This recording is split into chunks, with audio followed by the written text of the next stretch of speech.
Coming on a day, a foundation went to court in the name of CBN Governor Godwin Emefiele, and they got an injunction from the FCT High Court restraining the DSS from arresting, harassing, or intimidating the CBN Governor Godwin Emefiele. Very interesting scenario. In Kogi State yesterday, the president on a visit to commission projects talked about how Nigeria used 400 million naira to settle legal dispute. 400 million US dollars, pardon me, 400 million US dollars, convert to naira, then you know what we are talking of. Huge sums. It runs into billions of naira. Even when you use the official exchange rate, it runs into billions of naira. And why did we have to part with this money? Because we entered into a wrong agreement, and this is not the first time.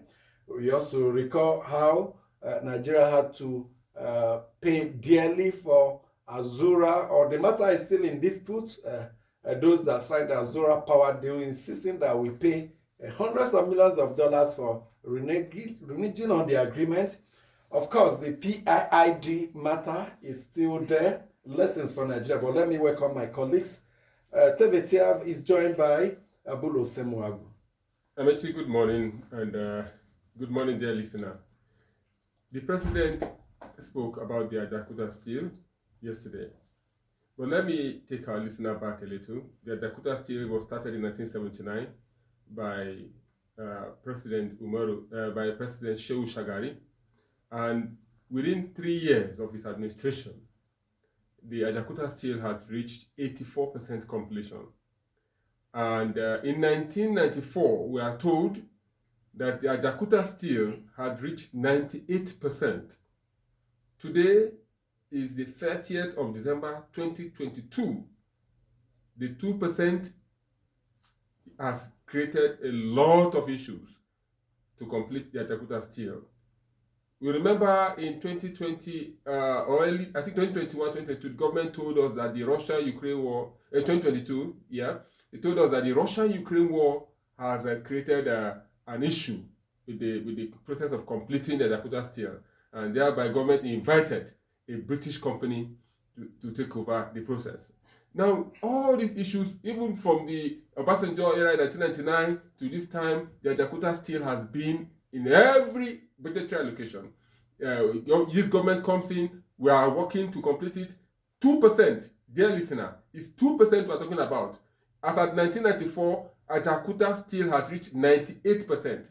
For heaven's sakes, Amechi, what is the problem with Nigeria? Are there foreign forces that don't want this project to work? If Ajakuta Steel works, we do not have problem importing vehicles, for heaven's sake. Companies we establish here, automobile companies we establish in Nigeria, and even Innoson Motor will be a child's play if Ajakuta is working. The iron and steel we import will not do that. Countries will come to Nigeria and be buying steel from Nigeria. So I don't know where the problem is. Maybe the oil money took away the government's mind from focusing on rejuvenating or reviving the Ajakuta Steel. The Ajakuta Steel, I must say, is a massive company. My uncle worked in Ajakuta Steel and retired. Still, the company did not kick off. So you know the number of persons working in Ajakuta, and Nigerian government is paying, and the company is not functioning. Just like the refineries that we're talking about, the maintenance is paid in billions of naira, salaries are paid in billions of naira, yet they are not refining any product. So maybe the incoming government has a big question to answer, or they should start from here, giving us the blueprint, not only in the oil industry, not the PIA, but also let's have focus on the solid minerals. What is holding Nigeria from investing and reaping the natural resources God has blessed us with in Kogi State? Amici, good morning to you. Good morning, listener. Those of us in Abuja can afford to wear short sleeves and enjoy the weather as it is. I can tell you that our friends and family members in Jos, where the temperature as we speak is about 14 to 16 degrees, the same thing with Kano, Maiduguri and those places, not having it funny. I recall those days when you have to dress up and ask yourself whether you need to take a shower or a bath for the whole day. But it's all right. No, a hot shower may come to this. Even the hot shower is cold. I mean, when it comes to 14 degrees, and it's going to be dropping. Yeah, I think at some point, much later in the night, to about 10 or 11. So that's what they are dealing with. Be drinking coffee. It's well. And in most temperate regions of the world, by the time it gets to 8 degrees, it's snowing. You can imagine over 62 persons lost in the US because of the recent snow that they had in New York State. So that is it. But then, these agreements that we go into and come out and all of that, I'm not surprised.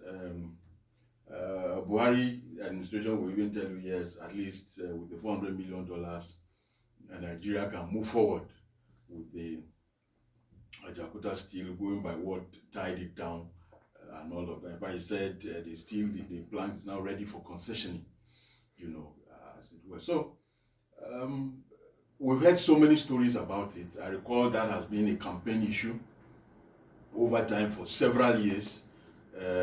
This year, at least, I think one of the presidential candidates, when he was in Kogi, also mentioned it, that they will ensure that it takes off. The second Niger bridge has been campaign issue, but nobody's talking about that now.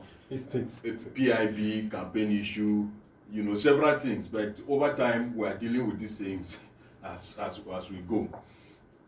It's so sad, and you ask yourself, who are those who get Nigeria involved in most of these deals? Our ministries, departments, and agencies. That's why I've always said that the major problem we have in this country, whether you agree with me or not, the civil servants are our problem. No, you can say some. It's okay. The few They are a disgruntled, problem. He's echoing what President Buhari unpatriotic said in 2015. They are a problem. That civil servants are lazy.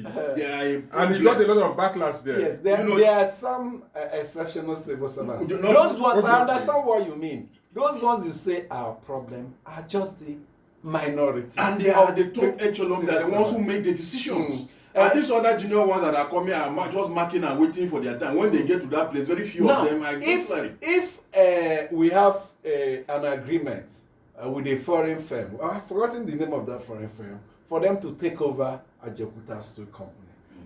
The bureaucracy is the one that provides the technical expertise, the technical capacity and background to guide the political leaders. You can't take away the minister or the president who gives the final decision, who takes And the the final Ministry decision. of Justice. Yes, they who Minister of advises. Justice, They yes. can tell you they were misled, but you should know. That's why those to be appointed into these positions are people who should know. Not when you appoint people based on he's my boy, and when the public Or servants quota misleading, system. you want to blame the public servants. You should appoint those that have adequate information and knowledge about their area of responsibility. For instance, if you have appointed someone in the power ministry, you get someone who understands the nitty-gritty, not just the basics, so that when the public servants, the civil servants want to mislead you, say, no, this is not the way it should go. So when we go, and at the beginning I enumerated the number of deals we went into, we suddenly realized that it was not in our best interest and we pulled back. Except the case of PID, some persons are being prosecuted, some civil servants, top civil servants, and is encouraged. I don't know the extent to which that prosecution has gone for negligence, for not just negligence, criminal negligence. Ordinary negligence, you could be punished administratively. They can deny you promotion, they can demote you, they can suspend you. But when it becomes criminal negligence, then it becomes a criminal matter that you can answer to in court. So who are those behind all this? We must go back in history, identify them, punish them, so that tomorrow, those that will enter into negotiations on behalf of Nigeria will understand the consequences of not doing it well. I mean, just in March this year, we're told that Nigeria pays 137 million. Well, Nigeria paid 137 million in 2 years for unutilized gas. And this includes even the Azura plant that you're talking about, where it had to be, it's in the region of, 1.2 billion if we are to exit the same way we are exiting. We are running away from the country. You know, so these are the issues, and that's the reason why some persons have also taken the Nigeria Air project to court, because if you look at the details of the Ethiopian Air thing, they will possibly would have sold our soul. Yes. It's the same thing with, remember those Chinese loans and all of those things that they say if we default in repayment, they'll come and take over the asset, you know, and all of those. These are the things. So I don't know. And Aburu, what they do, these public servants, what they do is that when they go in, sometimes they are gratified by this foreign interest. Definitely. And once they collect and put in their pocket, national interest can go to blazes. Yes, yeah. That's the problem. We have the genesis of all this problem. You know, when the era of direct labor started, when during the IBB time where civil servants were allowed to prosecute projects, that was when civil servants began to put their eyes in contract. You see most of them, apologies to to those that are not into it, most of them having companies with pseudonyms and applying for jobs in the same office. So that singular act of direct labor is what has made our civil service to be corrupted, whether you like it or not. Those older civil servants will tell you how it started. If you have persons that were employed in 1990 to date, that's how many years now? That's about almost 30. 1942. Yes, 1990. So a civil servant that was employed in 1990. That's 32. So they retired. So the civil servants you are having now, they tested the direct labor. So they knew what the contractors were enjoying in the civil service. So Amechi is laughing. With honestly, the civil service reforms, I mean, I hope it's not just the issue of, because recently I also heard they said the issue of directorship, that you be on the directorship, there's a tenure for it now, you know, and it shouldn't No, just the be. president suspended the 88. They are reintroducing it. They are reintroducing when he's going.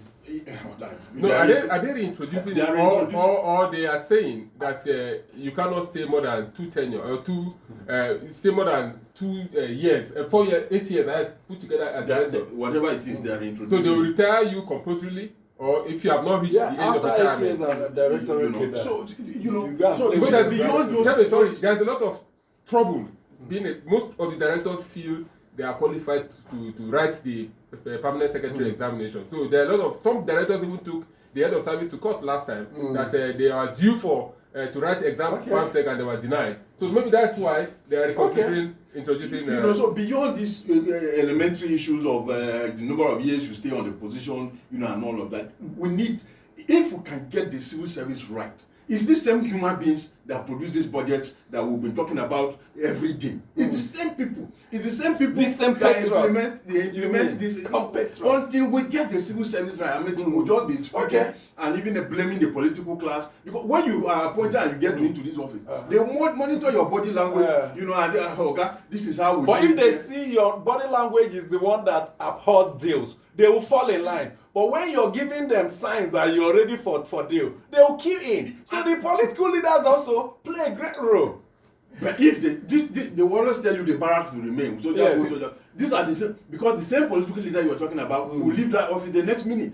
But they will still be there. Yes, okay. And they are the custodians and the accounting officers of those ministries. When we paid $400 million, you ask yourself, how much do we even need to complete that Ajaokuta Steel Complex?